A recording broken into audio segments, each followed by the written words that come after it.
Am I the a-hole for labeling my wife's tears as immature and subsequently being made to sleep on the living room floor? Recently, my wife asked to visit a temple and an open house on Saturday, and I agreed. However, I was running 30 minutes late as I got ready. While I was in the bathroom, she began to cry and shout loudly. When I rushed out, I found her sobbing uncontrollably and sitting on the floor for support. She expressed her frustration about potentially missing the open house. Although we typically attend open houses every weekend, and can often visit on Sundays if we miss one on Saturday, I responded to her distress by saying, "I am ready," and I was already hurrying up in the bathroom. "You have grown up. Even now, why are you crying like a child for something so small as that? Even if we can't make it to the open house today because it gets closed, it will still be open tomorrow and we can go. You are 32 years old, and still you show childishness. Maybe you think it seems hot or something." After this, I got dressed and asked if we were still going. My wife angrily grabbed frozen chicken from the freezer, slammed it into the fridge, and said, "You're right. So this is your shelf in the refrigerator. This is your chicken. From now on, you'll cook for yourself and sleep in the hall. I'll lock the bedroom door." For the past 5 days, she has remained in the locked bedroom, leaving only for bathroom breaks and meals.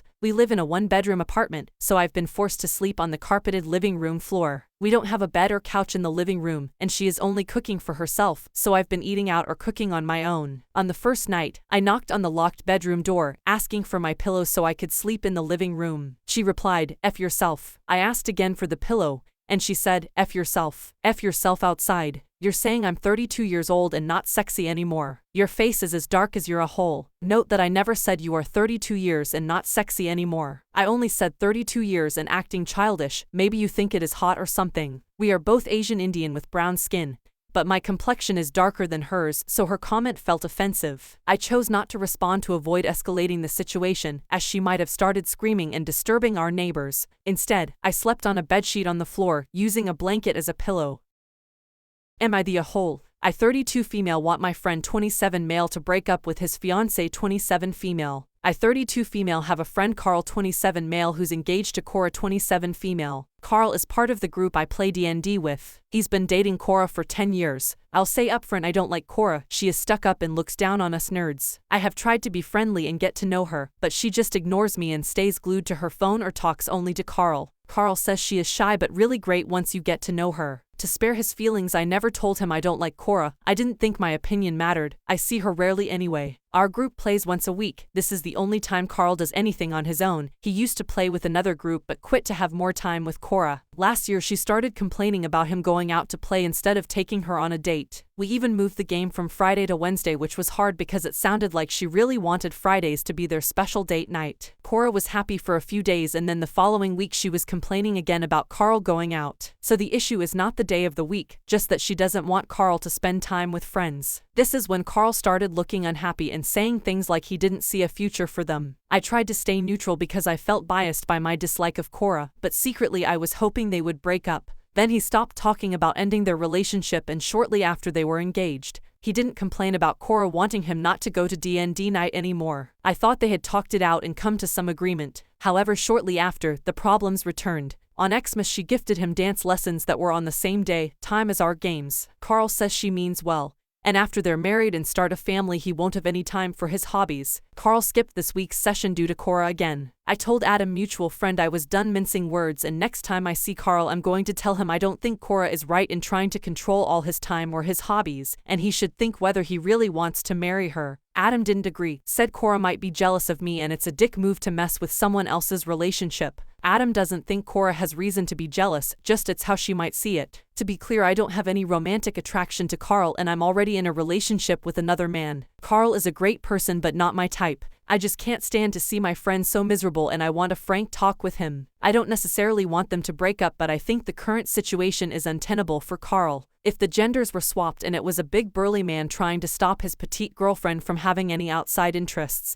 and meeting with her friends, it would be a huge red flag. I think I'd be more of an a-hole if I didn't say anything. Am I the a-hole for asking my GF to be more like her mother? I'm a white guy who has been dating my Indian GF for about 6 months now. I unfortunately do not handle spice very well, and yes, I've heard every white guy can't eat spicy food joke in existence. Anyway, when her parents first invited me to dinner, I said if it's not too much to ask, could you make something that's not terribly spicy for me? Fortunately, her mom was incredibly gracious about it. Every time I've eaten dinner with them since, her mom made me a mild version of the main dish. We moved in together about a week ago. Neither of us really eat breakfast. Our companies offer lunch. We both work as software engineers, and we agreed to cook dinner on alternate days. On the 2 evenings that she cooked dinner, my GF made extremely spicy Indian food that I could not eat. Like, a single bite sent me running for the milk. I asked her if she could only add the spice to her portion next time. She laughed at me and said that's not how Indian cooking works. This isn't even spicy. You need to learn to appreciate true Indian food. Granted, I've never cooked Indian food before, so she may very well be right. However, the fact that her mom always made a mild version of the main dish for me makes me think that it isn't the case. I said, well, your mom was happy to do that for me. Why can't you be more like her? She's spoken about 5 words to me since. Am I the a-hole for donating a bunch of hand-me-downs my sister-in-law gave us instead of letting my kids wear them? My sister-in-law has kids who are a few years older than mine, and she was kind enough to keep some of their clothes aside to hand down. We've graciously taken a lot of the clothing over the years. Some of them end up as rags, some of them have been donated, etc. Well, this past month she handed off a bag of clothes for the summer. I sorted through the clothes, but there were unfortunately some clothes that I don't really encourage my kids to wear. To be clear, the thing that I don't encourage is clothes advertising something, a brand, media, etc. My kids understand this and know that the rule is that I am not going to buy them any of that crap. If they want to use their own money just so they can parade around advertising someone's brand for them, I don't stop them. And yes, me and their father model this behavior as well. My husband donates his company branded fleeces as soon as he gets them. Anyway, when my sister-in-law saw the donation pile had a bunch of her offerings, she got mad. She told me that it's a direct insult to her and her generosity. I told her that the clothes will still get used by someone. She told me I was being draconian and snobby and that my kids are afraid to express who they are inside. I admit that when she said this, I did laugh, because my son is one of those kids who goes to school with nail polish and does things like slam poetry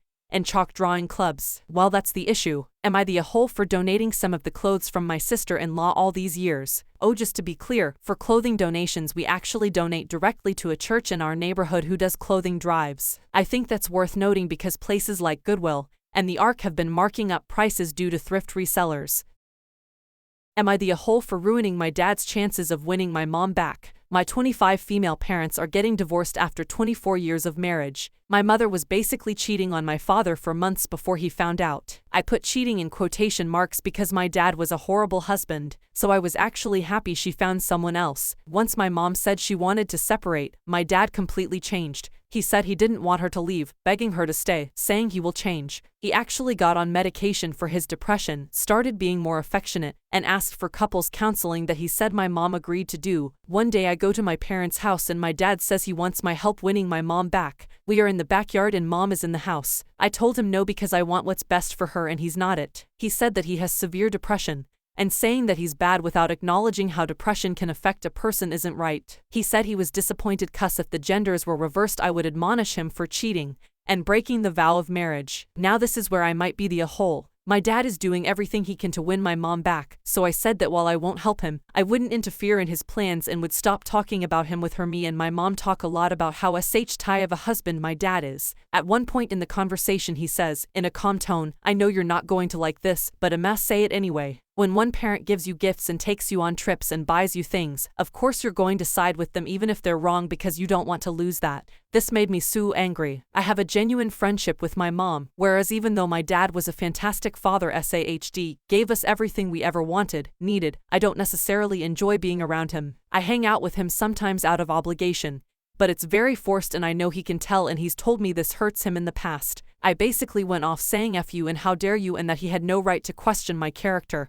And the reason I like mom more is because he's no fun, unmedicated, he's rude and rigid, and it has absolutely nothing to do with money. I am screaming, but up until this point our convo was calm and we were almost whispering so my mom wouldn't hear. My dad keeps trying to shush me, but I don't let up. I go to my mom and tell her what he just said, and he keeps looking at me, saying, "Why are you doing this to me? I can't believe you're doing this to me. We were just having a calm conversation." I say I am leaving and my mom gets in the car with me. Later my dad says that after my blow up, my mom no longer wanted to go to couples therapy. Am I the a-hole for blowing up and making it harder for my dad to win my mom back?